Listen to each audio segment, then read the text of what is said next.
Hello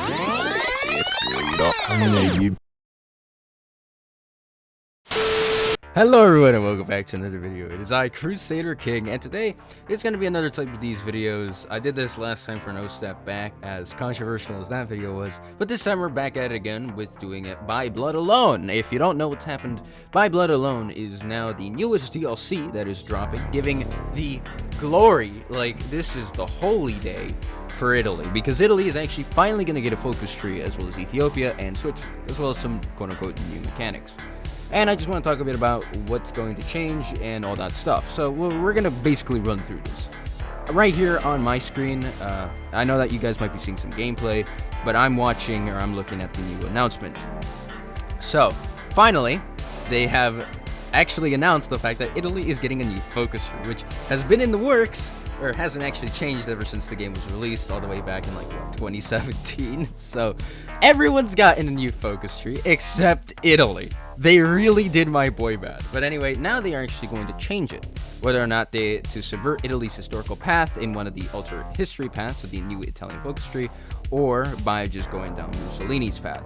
Now, real quick, I want to say how much this is going to impact modding, considering that there are plenty of mods that both legitimately and meme the Italian focus tree. One of the immediate first ones that I can think of is La Victoria è Nostra, which is a mod that really does actually try and change Italy's focus tree by having a big amount of paths, to run as big as the Portuguese and Spanish focus trees from normal Paradox.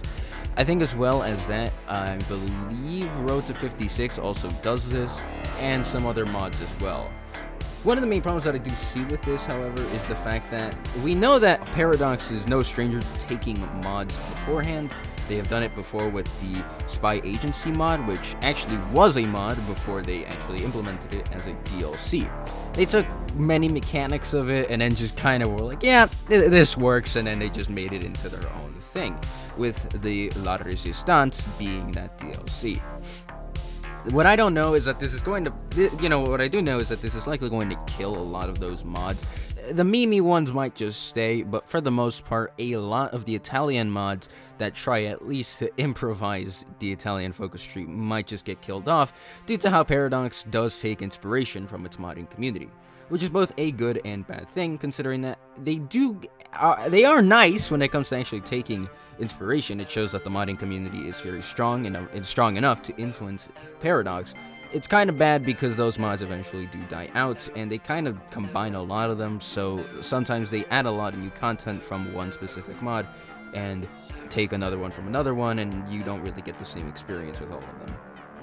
Now, another thing that is actually coming is the Ethiopian colonial occupation, as well as I think Ethiopia getting a focus tree.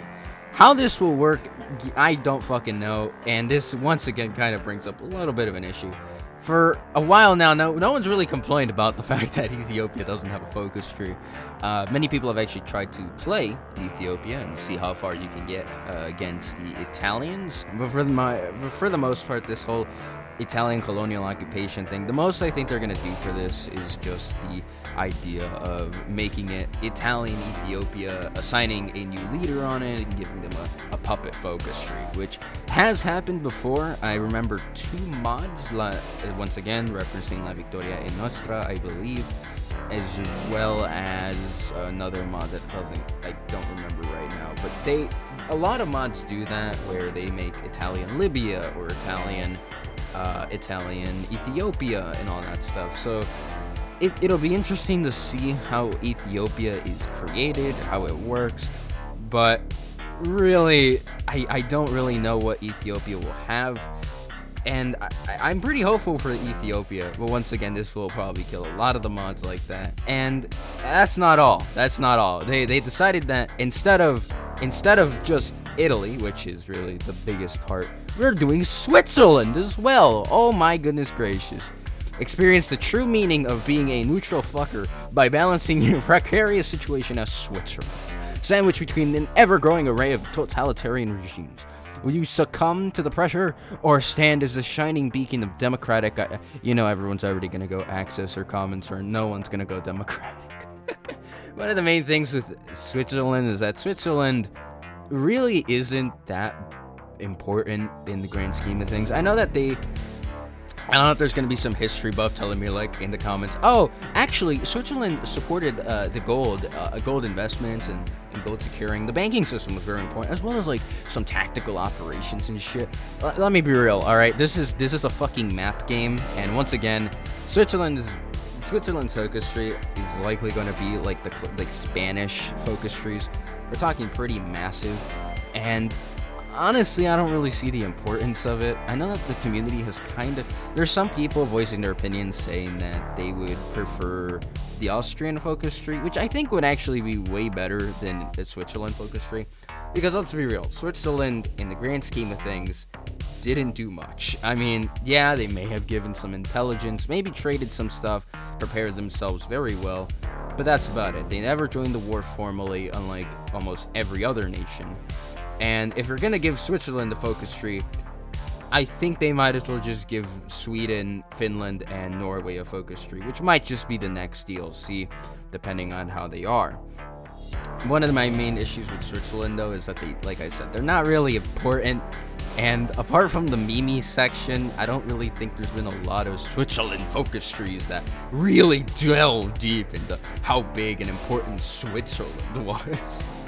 And finally, they're going to do some other stuff, such as demand the demilitarization of states, dismantling military industry and defeated foes, civilian factory war reparations, access to resource rights, as well as a lot of new stuff. Some of this stuff does kind of worry me, because in two parts, the Demand It mod, which I've been using for randomizer mods, actually does the demilitarization of states. It does cost some political power, and you don't have to defeat the foe, but I do see this becoming kind of an issue, as well as just the idea of defeating foes in general. The only time I would see this really working out is if you are playing in multiplayer, because let's be real, most of the people that play stuff like multiplayer or even single player would almost always agree to take over a country, right? I don't think no one would disagree that if you could annex or puppet France as Germany, you would do said thing, or even Britain for their navy. So this whole defeating foes, demilitarizing them, I don't see the whole importance in that. Maybe someone in the comments can correct me on that, but me personally, based on my experience with playing Hoi4, I don't really see that as super important.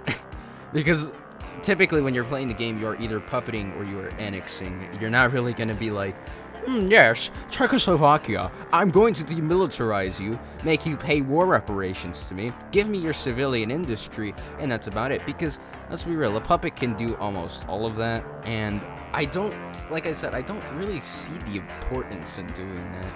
I guess it would allow new events for stuff like Germany, France, and Britain, but that would also include reworks to their focus trees, and considering that they're not really focusing on that, I don't really know what to think about this one. The most I could say is that this is pretty much a cool feature, might give you some new bonuses, but they're probably going to have to modify it in a way where you can't completely annex them or can't completely puppet them, and instead kind of come to this middle ground.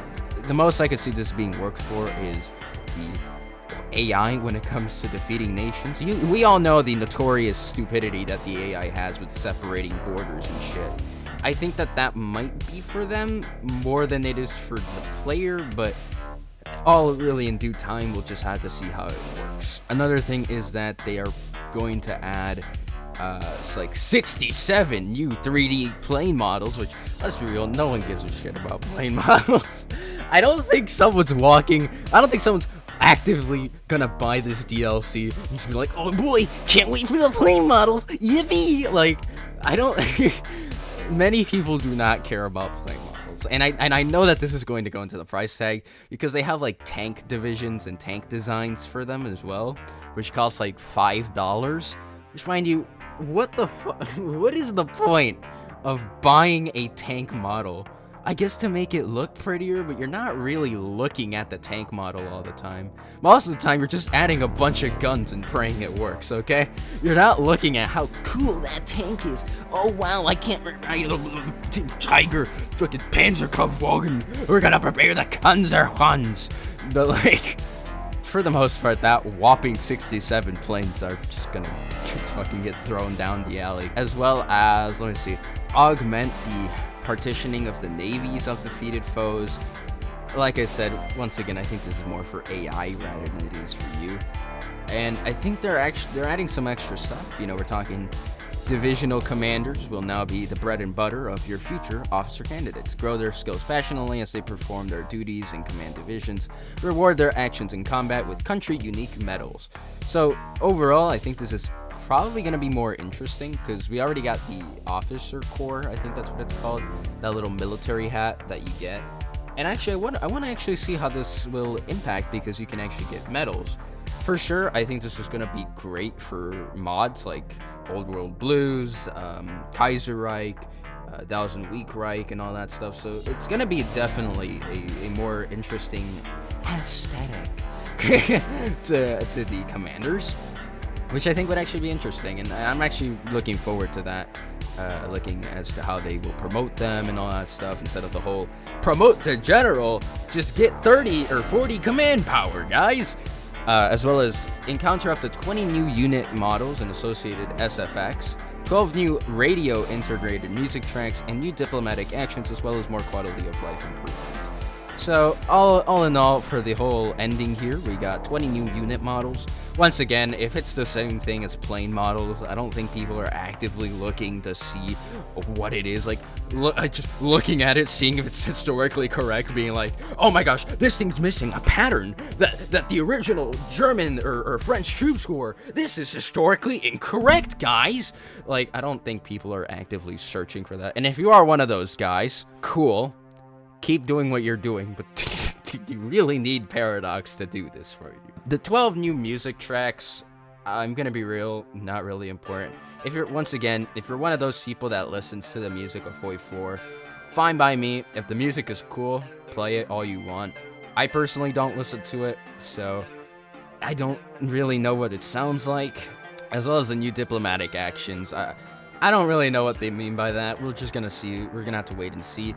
And finally, the more quality of life improvements in Hoi4 by Blood Alone. I think they also mentioned something about the older one, the La Resistance, fixing that. I could be wrong, but that's about it. Now, I want to talk a bit about the oh boy. I want to talk a bit about the price tag of this, because we all know that Paradox is very notorious for making their games pretty fucking expensive. And let me be real, I understand putting a price tag on some of these DLCs. You know, they have to pay for coders, for modders, well, not for modders, for programmers, for designers, you know, graphic designers, editors, and all that stuff. Even for the people that make the videos and trailers that we get to experience. You know, thank you for that, by the way. They're fucking awesome. They have to pay them, and obviously that comes with a price tag.